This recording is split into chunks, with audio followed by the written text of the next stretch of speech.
ॐ सहनाववतु सहनौ भुनक्तु सह वीर्यं करवावहै तेजस्विनावधीतमस्तु मा विद्विषावहै। ओम शांति शांति शांति।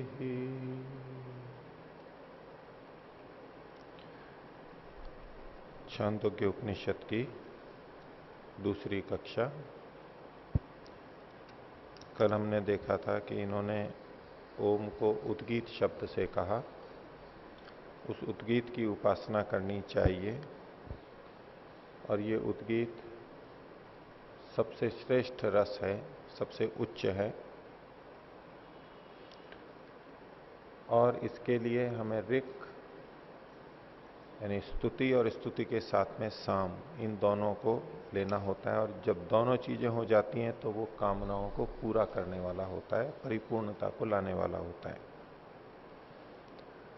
और ओम शब्द अनुज्ञा के अर्थ में, स्वीकारने के अर्थ में भी होता है। इसका जब हम प्रयोग करते हैं विशेष रूप से परमात्मा के संदर्भ में, तो वो हमारे को बढ़ाने वाला होता है। हम स्वीकार करते जाते हैं अच्छी बातों को और बढ़ते जाते हैं। तो कल के पाठ में ये रहा, किन्हीं को पूछना हो तो पूछिए। आचार्य जी, ये ऋक् और साम आया था। हाँ। वाणी और प्राण। प्राण। तो प्राण से भावना को कहा था आपने। हाँ तो ऋक् में शब्द और अर्थ तो आ ही जाते हैं। हाँ। तो उसमें भावना किस प्रकार से जोड़ी जाती है, उसके बारे में थोड़ा सा स्पष्ट कीजिए। और जैसे शब्द के साथ अर्थ जोड़ दिया, तो अर्थ से अलग भावना भी करनी होती है, या हाँ वो तो अर्थ और भावना जैसे एक ही लगते हैं? हाँ। एक तो अर्थ की भावना की जाती है, तज्जपस तदर्थ भावना, कि जैसी वस्तु है वैसा स्वरूप हमारे मन में रहे। ठीक है, ये अर्थ, ये स्तुति तक का भाव बात हो गई।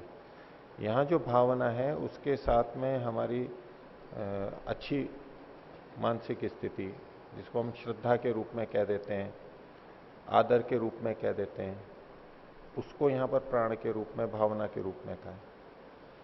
एक है कि हम वस्तु के गुण को कह रहे हैं, स्तुति कर रहे हैं, बखान तो कर रहे हैं, लेकिन उसके साथ अंदर आदर का भाव नहीं है। बढ़ाई तो कर रहे हैं कि ये ऐसा है, ये ऐसा है, ये ऐसा है, लेकिन अंदर से उसके प्रति भावना नहीं जग रही है।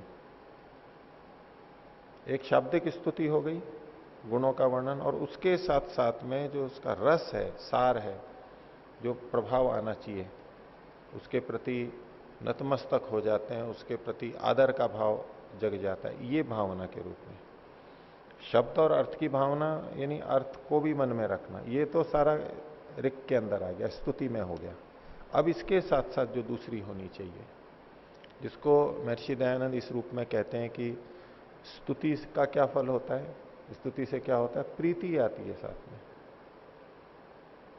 तो ये दोनों साथ में मिलके जब हम ओम का उच्चारण करते हैं, उद्गीत का करते हैं, जप करते हैं, अब ये परिपूर्ण है, अब ये कामनाओं को पूरा करने वाला है।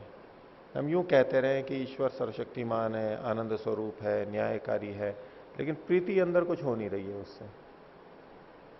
ये भावना नहीं जग रही है, साम नहीं आया उसमें, ये प्राण के रूप में।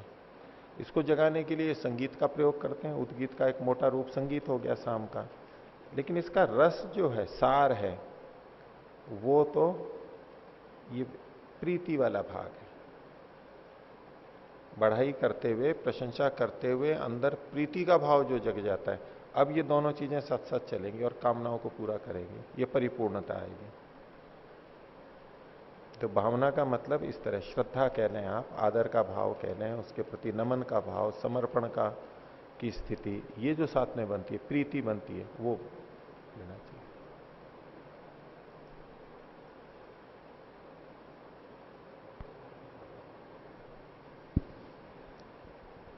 ओम का दूसरा अर्थ नहीं हुआ,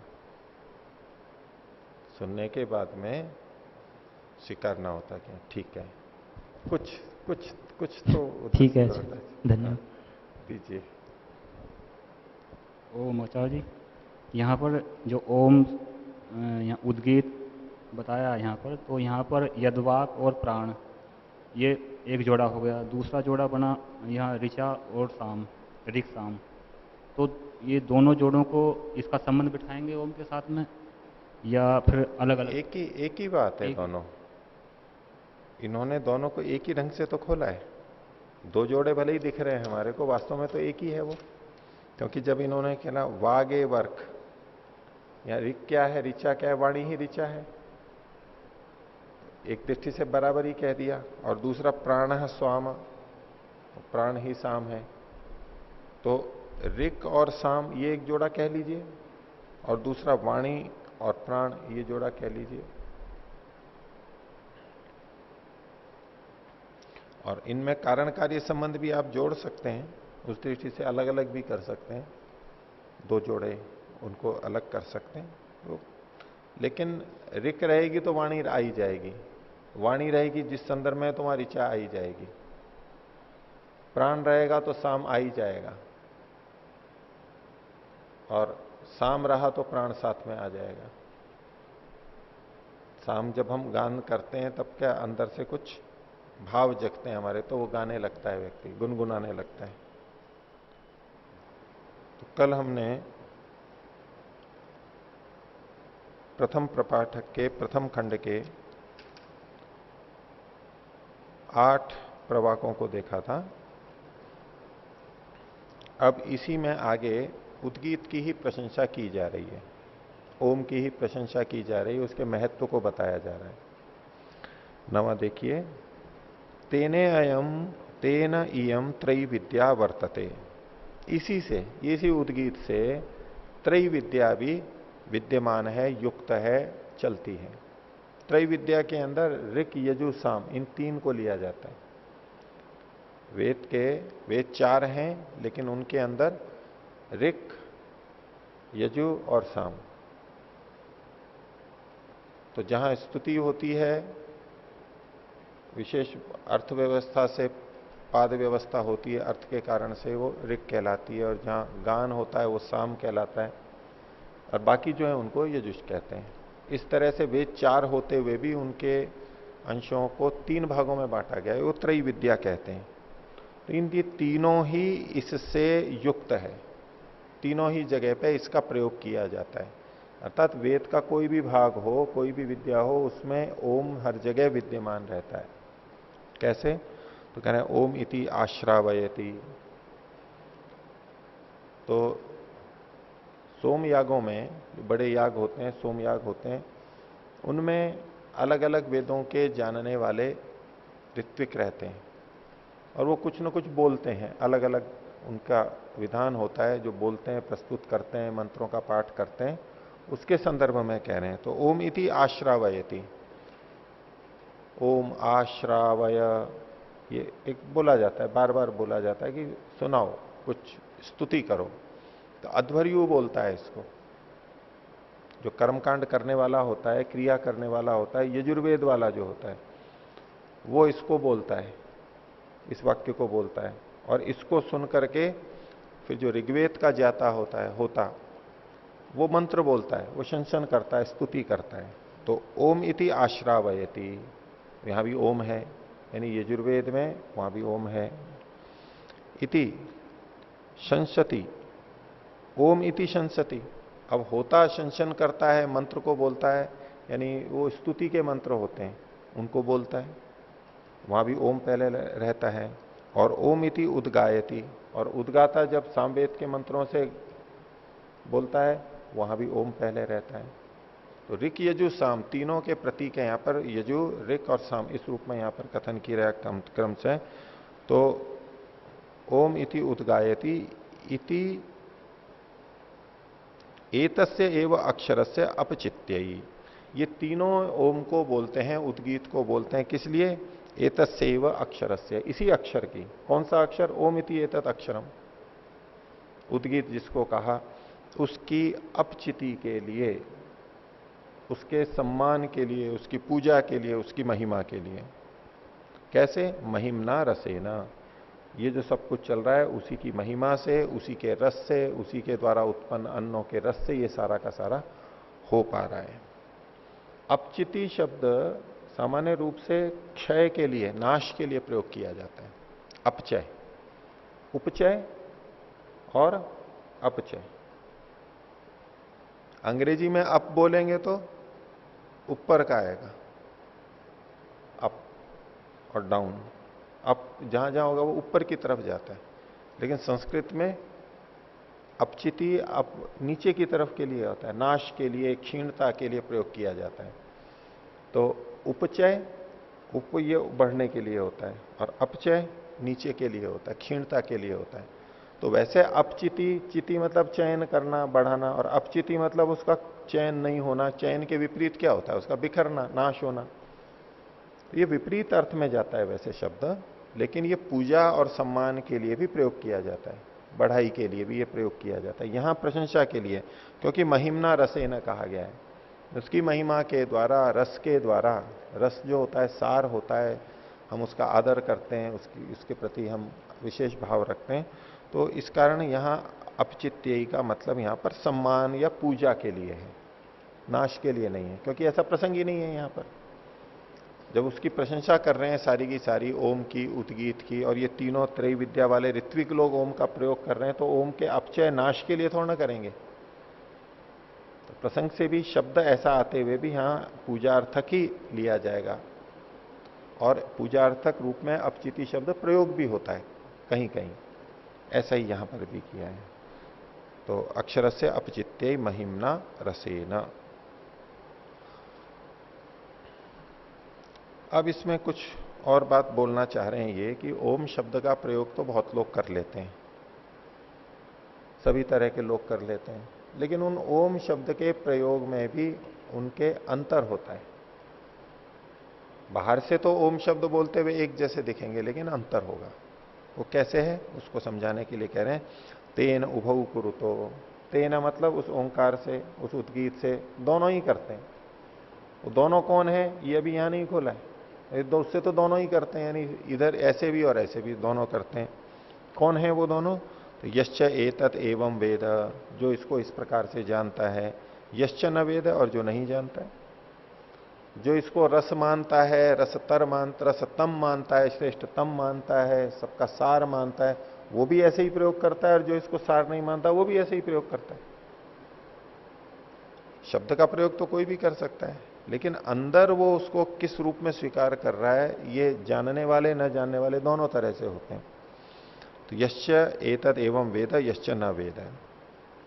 अब आगे इसी में खोल रहे हैं, नाना तो विद्या च अविद्या च। विद्या और अविद्या ये भिन्न भिन्न है। विद्या अलग चीज है और अविद्या अलग चीज है। नाना का मतलब है अलग अलग। एक नाना का मतलब है नाना प्रकार के, यानी भिन्न भिन्न प्रकार के, अनेक प्रकार के, ये भी अर्थ लिया जाता है। यूं देखेंगे तो क्या विद्या अनेक प्रकार की होती है और अविद्या भी अनेक प्रकार की होती है। ऐसा करना है तो विद्या के अलग अलग स्तर होते हैं। ये भी विद्या है एक निम्न स्तर का, फिर उससे ऊंचा स्तर भेद। अविद्या में भी स्तर भेद होगा, लेकिन यहां तात्पर्य भिन्न भिन्न है कि विद्या अलग है और अविद्या अलग है, बिल्कुल अलग अलग है ये। एक जान के करता है वहां अलग बात होगी, जो बिना जाने करता है वो एक अलग बात होगी। तो यहां जानने के महत्व को बताते हुए आगे और कह रहे हैं, यदेव विद्या या करोती, जो इस विद्या से युक्त होकर करता है, समझ के करता है कि आखिर है किसके लिए, ओम शब्द का तात्पर्य क्या है, पीछे जो बातें बताई उसको समझ के जो उपासना करता है। तो यदेव विद्या या करोती, और साथ में कहा श्रद्धया उपनिषदा, श्रद्धा से और उपनिषद के द्वारा। उपनिषद यानी पास में बैठ के आत्मीयता से, विद्या से यानी समझ करके करता है, श्रद्धा से करता है, और जब श्रद्धा होती है तो निकटता आई जाती है, आत्मीयता आती है, बिल्कुल अपना मान करके अपनेपन से जो करता है इसको। उपनिषदा तदेव वीर्यवत्तरम भवती, वो अधिक बलवान होता है। वही ओम का उच्चारण उसके लिए अधिक बलवान होता है, अधिक लाभकारी होता है। तो बाहर से ओम का उच्चारण समान होते हुए भी उससे जो बल मिलता है, उससे जो लाभ होता है, वो भिन्न भिन्न होगा।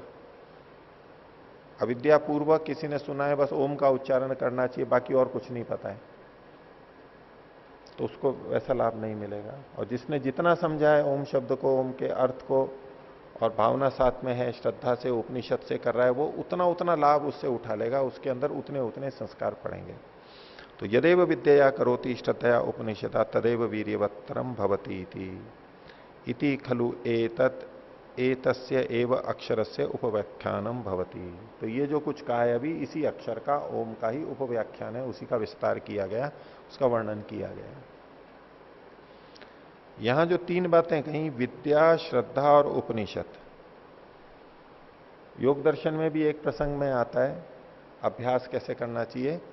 सतु दीर्घ काल नैरंतर्य सत्कारा सेवितो दृढ़ भूमि। दृढ़ भूमि तब होता है, उसमें एक सत्कार शब्द आया है, और सत्कार को व्यास जी ने 4 शब्दों में खोला।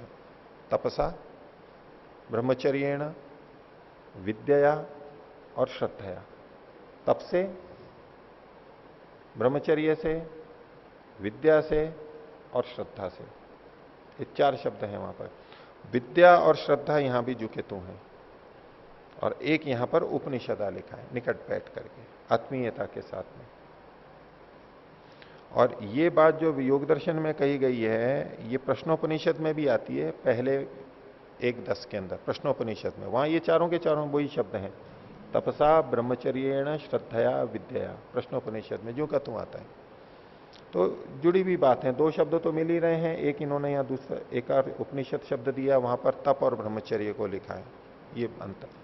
लेकिन ये सारी चीजें मिलती हैं तब वो बलवान होता है। जब हम कोई कर्म करते हैं, पुरुषार्थ करते हैं, मेहनत करते हैं, या तो यहां पर जप करते हैं, ये चीजें साथ में जुड़ती हैं तो वो बलवत्तर हो जाता है।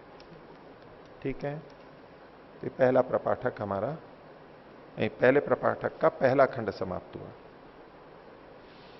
अब इस ओमकार की उपासना के लिए ही दूसरे ढंग से एक कथा के रूप में बात कही जा रही है। पिछले बात कही थी महत्ता के रूप में, ये श्रेष्ठ है। अब प्राण को लेकर के यहां पर उद्गीत की और इसकी चर्चा चल रही है। देखिए, तो देवासुरा हवई यत्र संयेतिरे उभये प्राजापत्या। ये जो देव और असुर थे, दोनों विपरीत माने जाते हैं। देव श्रेष्ठ होते हैं और असुर दुष्ट व्यक्ति होते हैं। ये दोनों ही प्राजापत्य हैं, प्रजापति की संतानें हैं। प्रजापति परमात्मा के द्वारा ही बनाए गए हैं ये, तो उन्हीं की पुत्र हैं। प्रजापति की इनके संतानें परमात्मा की ही हैं। उसी तरह से देव और असुर दोनों बने हैं, लेकिन फिर भी दोनों में अंतर है। तो जहां पर ये संज्ञे तिरे, जब युद्ध करने लगे, दोनों संघर्ष होगा ही देवों और असुरों में, देवासुर संग्राम सदा चलता रहता है अच्छे बुरों के बीच में। तो जब इनमें युद्ध शुरू हुआ तब तदह देवा उद्गीतम आजुह्रुहु, तब देवताओं ने सोचा कि हम इनको कैसे नष्ट करें, इनसे इनको कैसे जीतें। तो उन्होंने उद्गीत को पकड़ लिया, उद्गीत का सहारा लिया, यानी ओम का, परमात्मा का सहारा लेने की सोची। इसके बिना हम इनको नहीं जीत सकते। अनेन अभिभविष्यामा इति, इसके द्वारा, इस उद्गीत के द्वारा हम इन पर विजय प्राप्त कर लेंगे।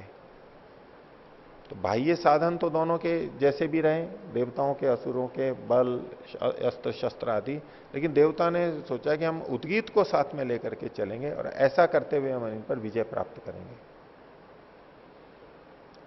तो जब ये हुआ तो उद्गीत को प्राण भी कहा गया है। वो हमारा आधार होता है, जीवन आधार होता है। ओम हमारा आधार है। तो शुरू में देवताओं ने बात को पूरा न समझ के, जो श्रेष्ठ व्यक्ति हैं वो भी गलत समझ सकते हैं, तो उन्होंने उद्गीत के नाम से क्या किया, उद्गीत यानी जो हमारा जीवन का आधार है, यानी प्राण है, हमारा जीवन चलाता है, तो उन्होंने क्या किया, तेह नासिक्यम प्राणम उद्गीतम उपासान चक्रिरे। नासिका में जो प्राण है उसको ही उन्होंने उद्गीत समझ लिया। उद्गीत ओम है, वो हमारा आधार है। मैंने सोचा ये नासिका में जो चल रहा है ये जीवन का आधार है, ये प्राण है, तो यही उद्गीत है। इसी को उद्गीत समझ के, इसी को प्राण समझ के, आधार समझ के इसकी उपासना की उन्होंने।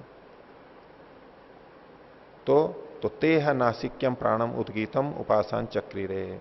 जब इन्होंने ऐसा किया, उद्देश्य क्या था? असुरों पर विजय प्राप्त करना, क्योंकि देवों और असुरों का युद्ध हो रहा था। इन्होंने सोचा हम उद्गीत की उपासना करेंगे, उसकी सहायता लेंगे, तो उन्होंने इसकी सहायता ली। तो जब ऐसा हुआ तो तांग असुरा पापमना विविधु, तो इसको तो असुरों ने पाप से बीन दिया, यानी बस नहीं चला देवताओं का। इन्होंने, देवताओं ने इसकी प्राण के रूप में, उद्गीत के रूप में उपासना की, इस प्राण की, नासिका वाले की, लेकिन असुरों ने इसको भी बीन दिया, यानी देवता इससे जीत नहीं पाए। और बींद के क्या कर दिया?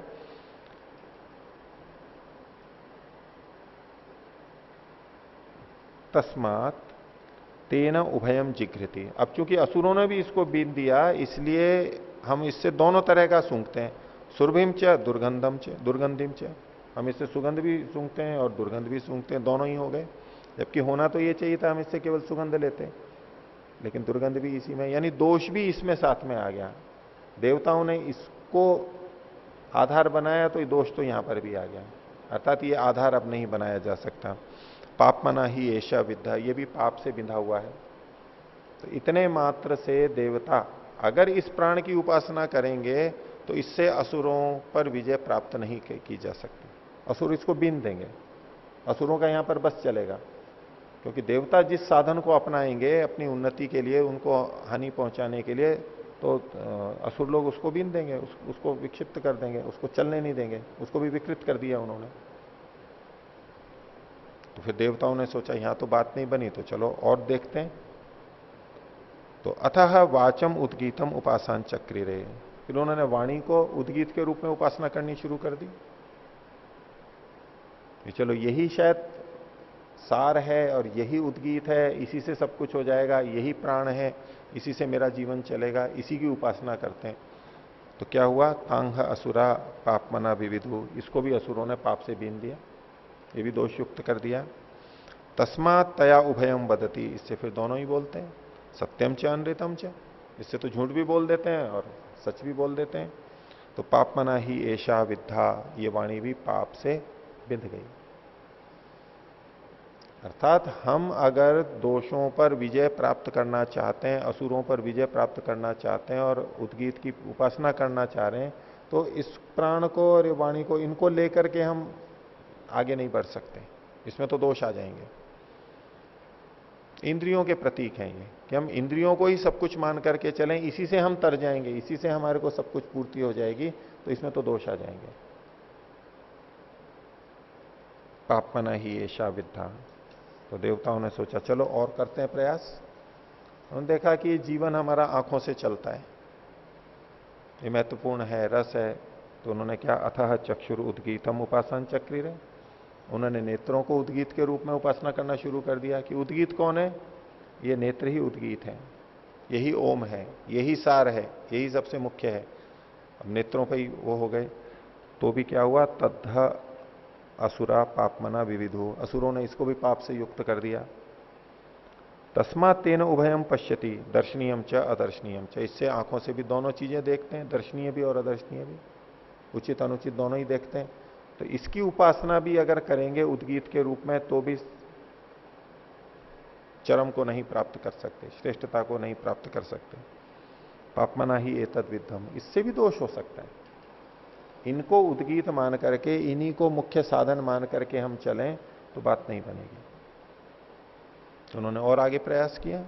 तो अथः श्रोत्रम उद्गीतम उपासन चक्री रे, उन्होंने श्रोत्र को उद्गीत मान करके उपासना कर ली, चलो इसको उद्गीत मान लेते हैं, इसी को सब कुछ मान लेते हैं। तो तथा असुरा पाप माना विविधु, असुरों ने इसको भी पाप से बीन दिया। तस्मात् तेन उभयम श्रृणोति, इसलिए हम कानों से दोनों ही चीजें सुनते हैं। श्रवणीयम च अश्रवणीयम च, सुनने योग्य और न सुनने योग्य, दोनों ही चीजें कान में पड़ती हैं। पापमना ही एतद विद्धम, इसमें भी पाप घुसा हुआ है, शुद्ध ये भी नहीं है। अब जब बाहर की चीजें हो गई, उन्होंने सोचा अंदर की चीज कर लें। तो अगला देखिए, अतः मन उद्गीतम उपासन चक्री रे, उन्होंने कहा कि मन को उद्गीत मान करके हम कर लेंगे। उद्गीत वही है ओम, लेकिन वो ओम है क्या? तब इन चीजों को ही उद्गीत मान करके, ओम मान करके, आधार मान करके उपासना करने लग जाएंगे, तो यहां तो दोष मिलेंगे, इसके आधार पर चल नहीं सकते। और असुरों पर विजय नहीं प्राप्त कर सकते इससे।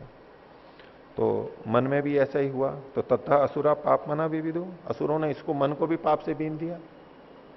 तस्मात् तेन उभयम संकल्प्यते संकल्पनीयम च असंकल्पनीयम च, इसलिए मन से तो दोनों ही संकल्प करते, संकल्प करने योग्य का भी और जो संकल्प नहीं करने योग्य उसका भी संकल्प कर लेते हैं। मन का विषय संकल्प विकल्प है, संकल्प शब्द आया तो पाप मना ही एतत् विद्धमिति, ये भी पाप से बिंधा हुआ है। तो सोचा अब क्या करें, किसकी हम उद्गीत के रूप में उपासना करें, किसे हम उद्गीत माने। तो अब अगले में इन्होंने कहा अथ य एव अयम मुख्य प्राण तम उद्गीतम उपासन चक्रिरे।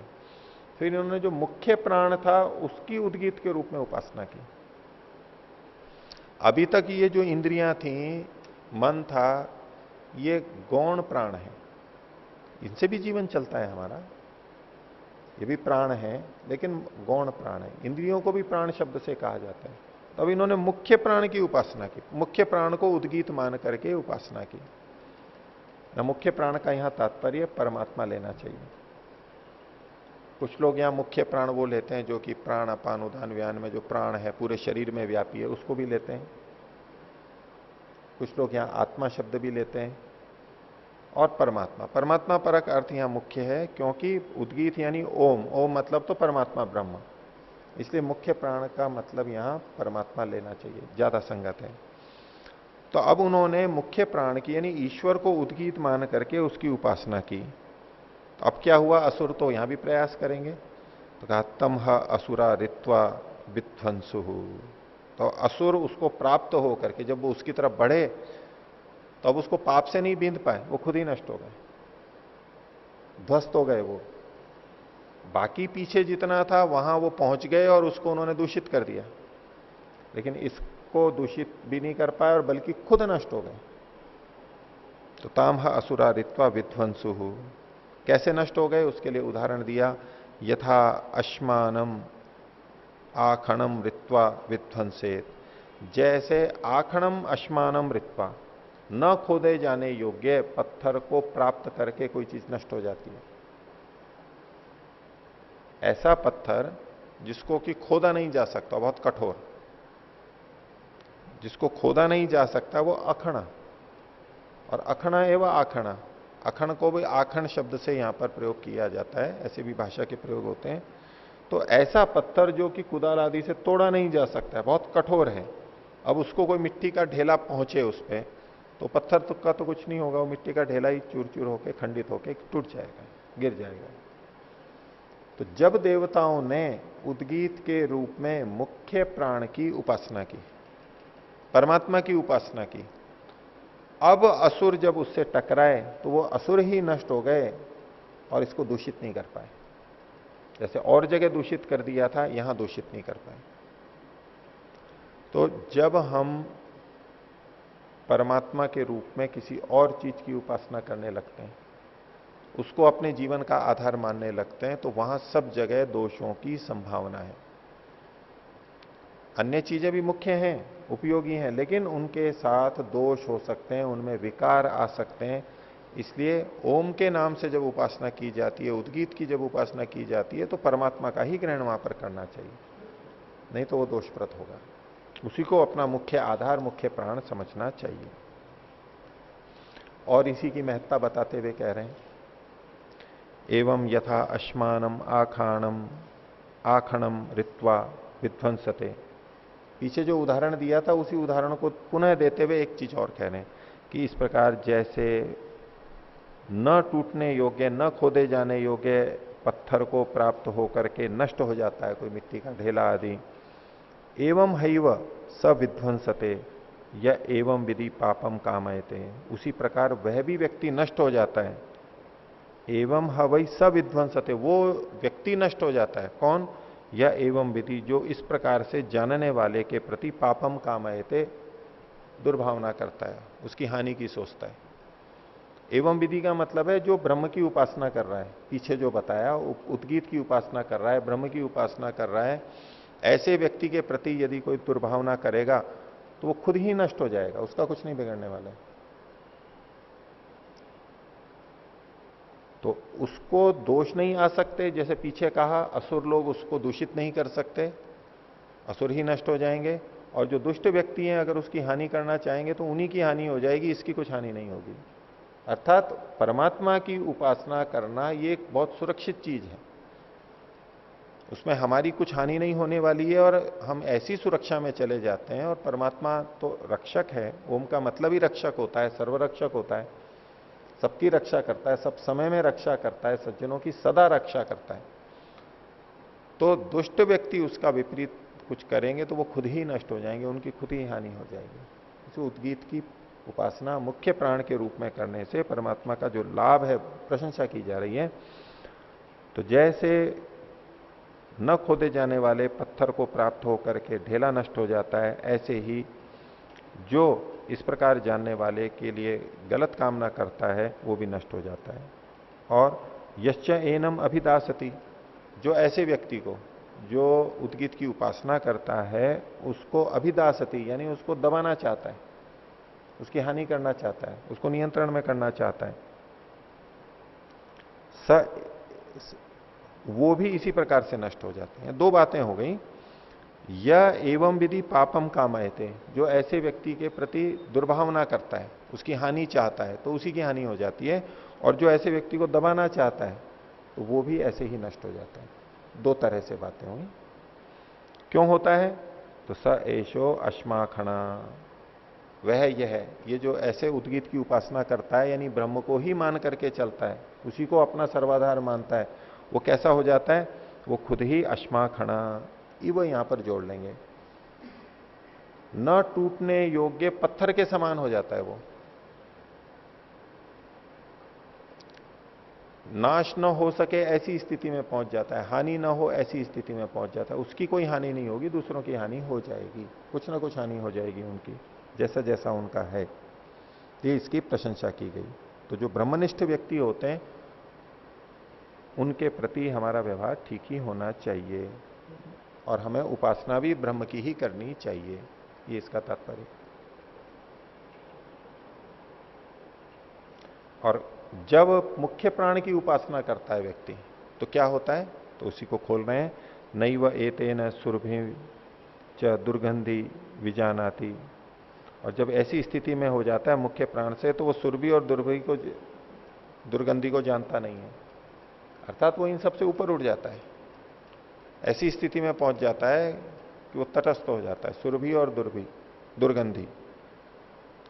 तो सुगंध और दुर्गंध को वो नहीं जानता, यानी उसको उसका असर नहीं पड़ता है। अपहत पापमा ही एशा, क्योंकि वो अपने पापों को नष्ट कर चुका है। तो परमात्मा का सहारा ले लेगा, उसके पाप नष्ट हो जाएंगे, दोष हट जाएंगे। परमात्मा को ठीक रूप में उपासना कर रहा है, यानी स्तुति भी कर रहा है, ऋचा भी, और साथ में साम भी है, दोनों जुड़े हुए हैं, तो उसके पाप नष्ट ही हो जाएंगे, वो पाप युक्त ही नहीं होगा। तो अपहत पापमा एशा, उसने अपने पापों को, दोषों को नष्ट कर दिया है। तेन, इस कारण से, यद अश्नाति यद पिबती तेन इतरान प्राणान अवति। तो इस प्रकार वो यद अश्नाति, जो खाता है, यद पिबती, जो पीता है, उससे अपने अन्य प्राणों की रक्षा करता है। एक व्यक्ति वो होता है जो अपने प्राणों की, स्थूल प्राण है, उन्हीं की रक्षा में लगा रहता है, तो वो उनकी पूरी रक्षा नहीं कर पाता, उसमें दोष आ जाते हैं। और एक है कि मुख्य प्राण की उपासना करता है, और फिर अब वो जो खाता है पीता है, यानी जो भी उपयोग करता है संसार की वस्तुओं का, उससे वो अपने इन प्राणों की भी रक्षा कर पाता है। यदि इन अन्य प्राणों की, इंद्रियों की रक्षा में ही हम तत्पर हो जाएंगे तो वहां तो दोष आ जाएंगे, बिंद जाएगा, वो असुर आ जाएंगे वहां पर। लेकिन यदि परमात्मा की उपासना करेगा और फिर इनका उपयोग करेगा, तो अब इन इंद्रियों की भी रक्षा होगी, ये दोषों में नहीं जाएंगे, इनसे दोष नहीं होगा। अब इंद्रियों की और शरीर की रक्षा तो सभी करते हैं, उनका पालन पोषण तो सभी करते हैं, लेकिन फिर भी अंतर यही पड़ता है, एक केवल इन्हीं की, सीधे सीधे इन्हीं प्राणों की रक्षा करता है और परमात्मा को छोड़ करके चलता है, तो उसको दोष आएंगे। इसी बात को समझाए। और असुर वैसे कहते हैं उसको भी है, जो प्राणों के पोषण में तत्पर होते हैं, इन्हीं इंद्रियों की तृप्ति में ही जो लगे रहते हैं, वो असुर हैं। तो इंद्रियों को ही लक्ष्य बना के चलेंगे तो दोष आने ही हैं वहां पर, कोई भी चले वैसे।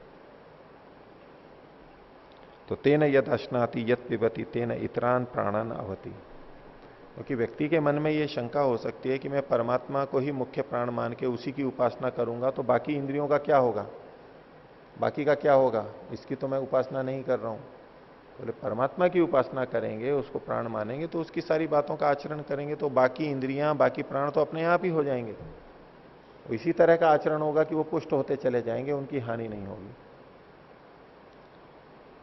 आगे एतमु एव अंततो अवित्वा उत्क्रामति। तो इस प्रकार से अंततः जो यदि वो इसको बिना प्राप्त किए उत्क्रामति उत्क्रमण कर जाता है, यानी मृत्यु को प्राप्त होता है। एतमु एव अंततः, अंत में अवित्वा बिना प्राप्त किए, यानी परमात्मा को प्राप्त किए बिना जो उत्क्रामति नष्ट होता है, यानी मृत्यु को प्राप्त होता है, अगले जन्म के लिए जाता है। तो व्याददाति एव अंततः इति, तो अंत में उसका बस मुंह ही खुला रह जाता है, मुंह खुला हुआ रह जाता है, निंदा के अर्थ में है। जो ब्रह्म की उपासना करता है उद्गीत के रूप में, उसने तो प्राप्त कर ही लिया, लेकिन जिसने ब्रह्म को प्राप्त नहीं किया है वो मरते समय बस मुंह खोला हुआ ही रह जाता है, जैसे कि कुछ कर ही नहीं पाया मैं तो, ये जीवन मेरा व्यर्थ हो गया। तो पहले वाले की प्रशंसा इसमें की गई और यहां इसकी निंदा की जा रही है।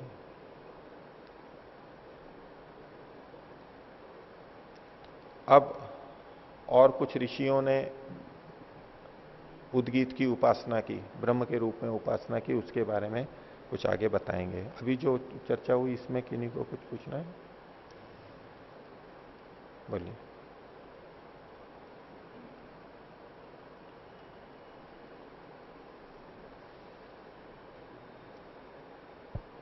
ओम।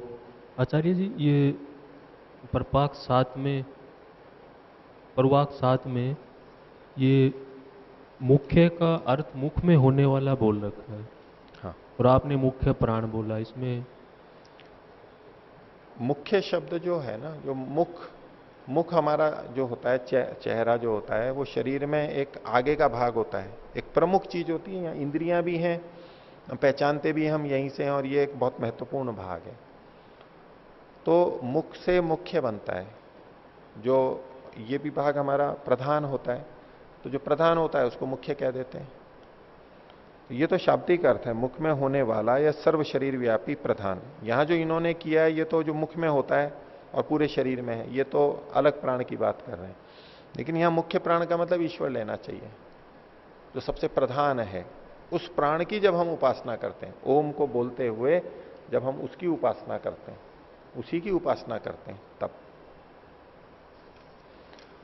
तो कुछ ऋषियों ने परमात्मा की उपासना की, उद्गीत की उपासना की। वो कैसे हुए उसके बारे में कुछ बता रहे हैं। 10वां प्रवाक देखिए। तमह अंगिरा उद्गीतम उपासान चक्रे। उस उद्गीत की अंगिरा ने उपासना की। अंगिरा एक ऋषि का नाम है। किस रूप में उपासना की उन्होंने? अंगिरा ने एतमु एव अंगिरसम मन्यन्ते, इसको वो अंगिरस मानते हैं। ये जो उद्गीत है इसको वो अंगिरस के रूप में देखते थे। अंगिरस का मतलब क्या है? अंगानाम यत रसः, समस्त अंगों का जो रस है, सार है, हमारा मूल तत्व है पूरे शरीर में, तो उसको जो मान करके करता है कि हमारे शरीर का आधार जो है, यानी वो परमात्मा ही। ये उद्गीत माने मुख्य प्राण को ही ले रहे हैं, परमात्मा को ही ले रहे हैं। लेकिन किस रूप में इन्होंने देखा कि हमारे इस शरीर में सबसे श्रेष्ठ वही परमात्मा है, इसका आधार वही परमात्मा है। सब अंगों का, एक एक हाथ पैर नाक कान सब जितने भी अंग हैं अंदर बाहर के, उन सब का आधार, उन सब का सार क्या है? वो परमात्मा ही है, उसका आश्रय वही है। इस रूप में उपासना की, यानी इसने अपनी इस बात को अपने शरीर पर केंद्रित रखा। कर उद्गीत शब्द से परमात्मा की ही उपासना रहा है, ब्रह्म की ही उपासना कर रहा है। ओम ओम शब्द बोल रहा है, उद्गीत बोल रहा है, लेकिन कि ये जितने अंग प्रत्यंग हैं इसका जो सार है, आधार है, आश्रय है, उसकी उपासना कर रहा है वो। ये हाथ पैर सब चीजें चल रही हैं, किसके आश्रय से चल रही हैं, किसकी व्यवस्था से चल रही हैं? इस रूप में उसने उपासना की। और उसका नाम क्या पड़ गया? अंगिरा पड़ गया। अब ये एक अंगिरा ऋषि है, अब इनका नाम अंगिरा क्यों पड़ा? ये अनवर्थ संज्ञा हो गई। क्योंकि उन्होंने अंगों का जो रस है उसको उद्गीत के रूप में देखा, उद्गीत को अंगों के रस के रूप में देखा, उसका नाम अंगिरा पड़ गया। तो तमह अंगिरा उद्गीतम उपासान चक्रे, ये एक शैली है। उद्गीत से, ओम से उपासना ब्रह्म की ही कर रहा है, लेकिन किस रूप में? इन शरीर का आधार सार वही है, आश्रय वही है, इस रूप में कर रहा है वो। उसका नाम अंगिरा पड़ गया। इससे हमें ये एक बात पता लगती है कि जो ऋषियों के नाम रखे गए हैं ये इनकी उपाधियां हो जाती हैं, अनवर्थ संज्ञा हो जाती है, क्योंकि उन्होंने ऐसा किया, इस रूप में उपासना की, तो नाम अंगिरा हो गया। और भी आगे शब्द आएंगे। ऐसे ही वेद मंत्रों पे जो ऋषि लिखे हुए होते हैं उनमें बहुत सारे शब्द वो होते हैं जो मंत्रों में भी आते हैं, और उस मंत्र का जो दर्शन करते हैं, दृष्टा होते हैं, वो जिन गुणों से युक्त हो जाते हैं वो नाम वहां पर रखा गया होता है। अनेक जगह पे वही होता है, वो उनका वास्तविक नाम नहीं होता कि ये ऋषि हैं और इन्होंने ऐसा किया। उस मंत्र का दृष्टा था, दृष्टा था मतलब तो उसने उसको समझा और समझ के उसका लाभ उठा लिया। तो क्या लाभ उठाया, वो नाम उस बात को बताता है, ऋषियों के नाम को। जैसे कि ये अंगिरा नाम हो गया। आगे देखिए, तेन तमह बृहस्पति उद्गीतम उपासन चक्र। बृहस्पति नाम के भी कोई ऋषि हुए, उन्होंने भी उद्गीत की उपासना की। अब इनका नाम बृहस्पति क्यों पड़ गया? ये भी ऋषि थे, इन्होंने कैसी उपासना की? तो कई देख आगे बोलते हैं, एतमु एव बृहस्पति मन्यन्ते, वो इसको ही बृहस्पति मानता है। इसको किसको? उद्गीत को, ओम को। अंगिरा ने इस उद्गीत को अंगिरस माना था। क्यों अंगिरस माना था? क्योंकि वो अंगों का रस है, आधार आश्रय है। और जो बृहस्पति है इसने क्या किया? इस उद्गीत को बृहस्पति माना, उस ओम को, उद्गीत को उसने बृहस्पति मानता था। अब उसको बृहस्पति कैसे मानता था? तो उसको आगे खोल रहे हैं, वाघी बृहति। ये जो वाणी है ये बृहति है, इसका नाम है बृहति। और तस्या एव पति बृहस्पति, इस वाणी का जो पति है उसको बृहस्पति कहते हैं। तो अब उद्गीत को, ओम को किस रूप में देखा उसने? वाणी का जो पति है। वाणी एक महत्वपूर्ण भाग है हमारे मनुष्य जीवन में। वेद वाणी ले लीजिए, ये वाणी ले लीजिए, इसका भी जो पति है, स्वामी है, इसको भी जो चलाने वाला है, इसका भी जो नियंत्रक है, इसको देने वाला है, जिसकी व्यवस्था से हम बोल पा रहे हैं, और ये जो वेद आदि शास्त्र मिले, इसका जो पति है, उसको उसने ओम शब्द से, उद्गीत से उपासना की।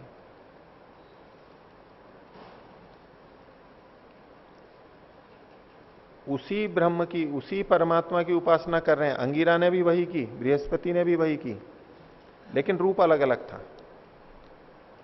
अलग अलग दृष्टियों से देखा। तो चूंकि इसने बृहस्पति यानी बृहति वाणी के पति के रूप में ब्रह्म की उपासना की, इसका नाम बृहस्पति पड़ गया। ये भी उसका उपाधि नाम है, अनवर्त संज्ञा है, उसने ऐसा किया इसलिए उसका नाम हो गया। आगे देखिए, तेन तम ह अयास्य उद्गीतम उपासन चक्रे, और इसीलिए उसने उसकी अयास्य नाम का, ये भी कोई ऋषि हुए हैं, उन्होंने भी उद्गीत की उपासना की। अयास्य नाम क्यों पड़ गया उनका?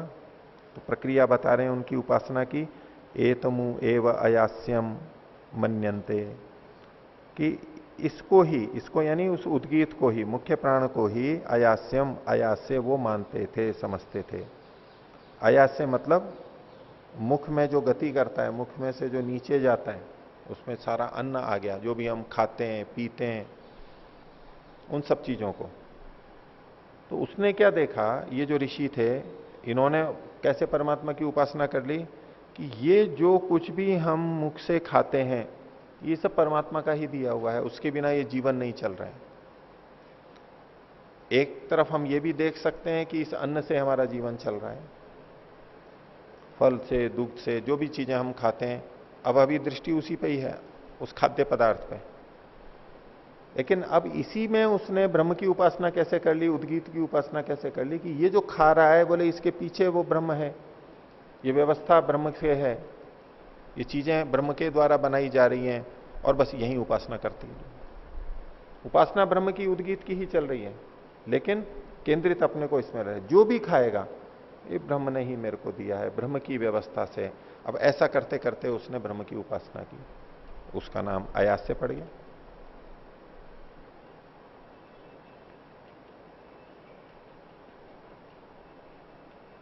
आस्यात अद्यते इति, आस्य से, जो मुख से, अद्यते मतलब अयते, अय मतलब गति करता है, आता जाता है, यानी खाया जाता है।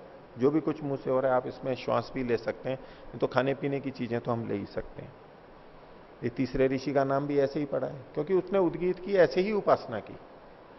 अब ये सब उपासनाएं निंदित नहीं कही जा रही हैं, ये तरीके हैं परमात्मा की उपासना करने के, और ये सब ठीक ही कहे जा रहे हैं। ऐसे भी कर सकते हैं, अंगिरस के रूप में, बृहस्पति के रूप में, आयास्य के रूप में, किसी भी ढंग से कर लें। मूल वही परमात्मा साथ में जुड़ा हुआ है, उसी का ही सदा चिंतन चलता रहता है, तो उसकी उपासना होती है और वो इन शक्तियों को प्राप्त कर लेता है, उन्नति को प्राप्त कर जाता है। आगे देखिए, और एक ऋषि का कह रहे हैं, तेन तम बको दालभ्यो विधान चकार। ये बक उनका नाम था और दल्भ के वो पुत्र थे, तो दालभ्य बकः विधान चकार, उसने भी उसको जाना यानी उपासना की।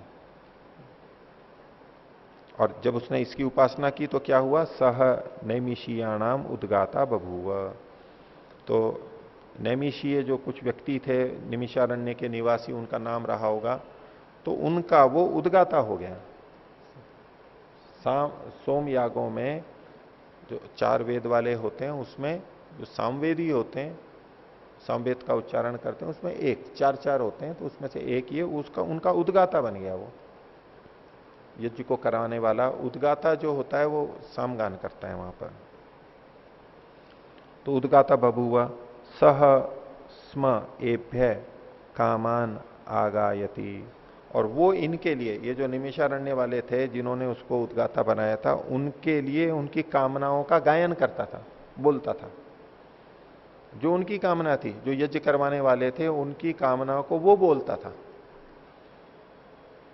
कामनाएं उनकी थी, वो भी बोल सकते हैं, लेकिन अनेक बार हम दूसरों से कहते हैं ना भी मेरे लिए आप प्रार्थना करना, वो कहते हैं कि आपके मुंह से जो निकलेगा वो सफल हो जाएगा, ऐसा हमारे को प्रतीत होता है। कोई ऐसा पवित्र आत्मा, ऐसा श्रेष्ठ व्यक्ति, शुद्ध आत्मा, उसको हम कहते हैं कि इनके मुंह से अगर निकल जाएगा तो ये हो जाएगा। तो इसने उपासना की थी, परमात्मा को जाना था, और उसकी इस महत्ता को समझ करके इसको उद्गाता बनाया गया और उन्होंने इनकी कामनाओं को बोला। और जो व्यक्ति इस तरह करता है, उद्गाता बन जाता है, ये तो सामवेद का ही उपनिषद है, गायन करता है उसी तरह शुद्ध रूप से। तो आगे देखिए, आगाता हवई कामानाम भवती, वो कामनाओं को प्राप्त कराने वाला, पूरा करने वाला हो जाता है। कौन?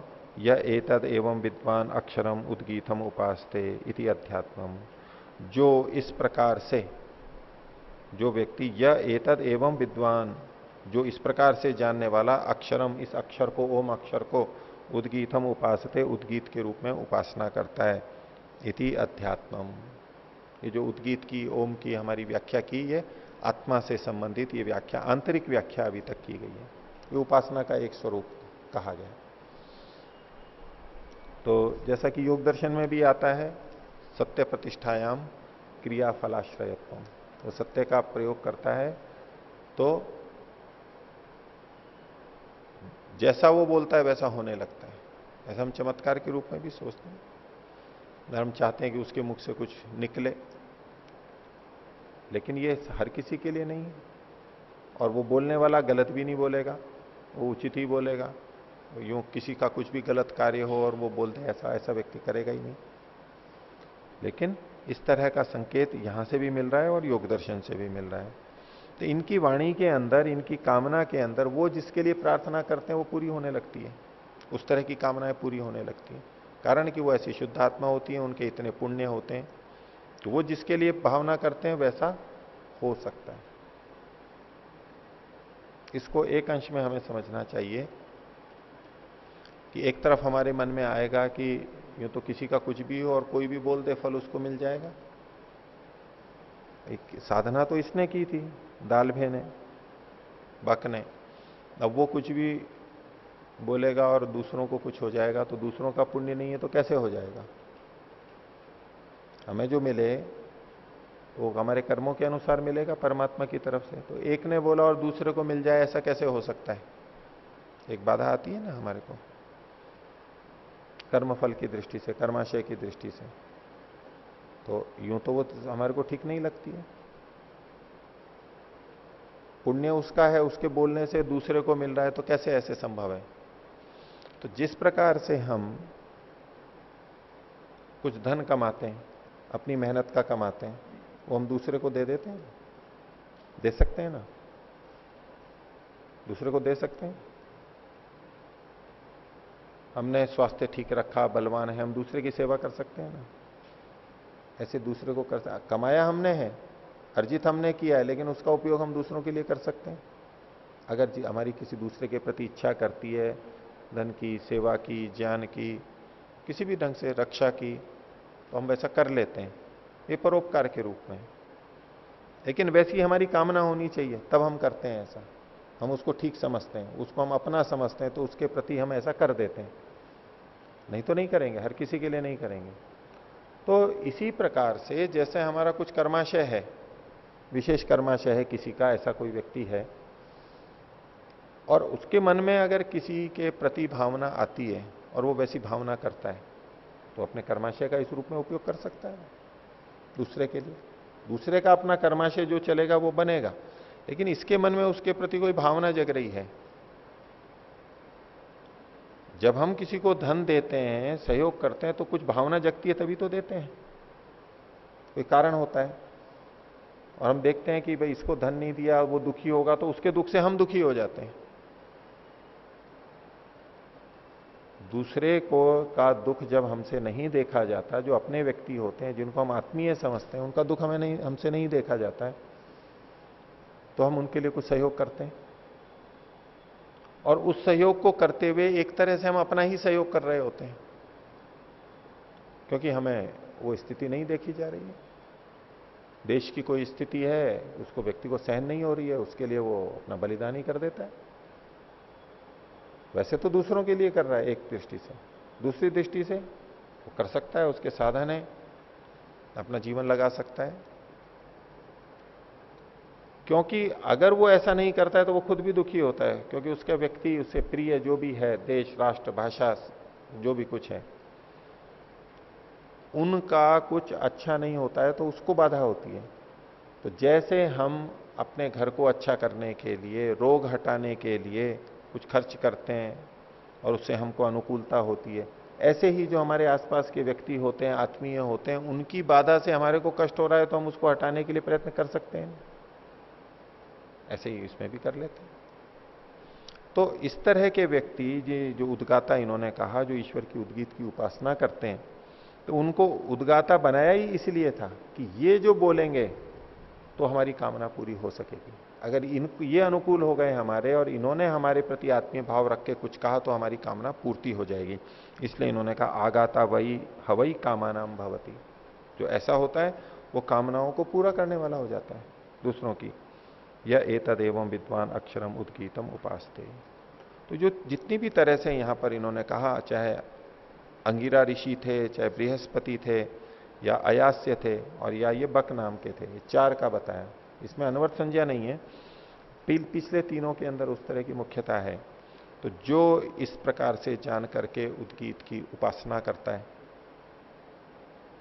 वो अपनी दृष्टि से भी प्राप्त काम हो जाता है और दूसरों के लिए भी हो जाता है, दूसरों के लिए भी अच्छा कर देता है और अपने लिए भी वो तृप्त हो जाता है। तो इन सबको कहते हुए उद्गीत को, ओम को, उसकी उपासना करनी चाहिए। यानी जो सबसे मुख्य है उसको ही हमें स्वीकार करके चलना चाहिए।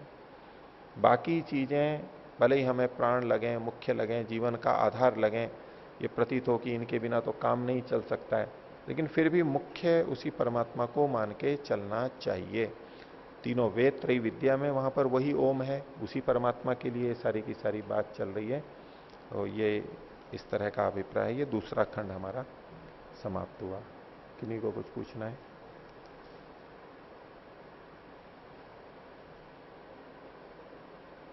तो इसको यहीं समाप्त करते हैं। प्रणव।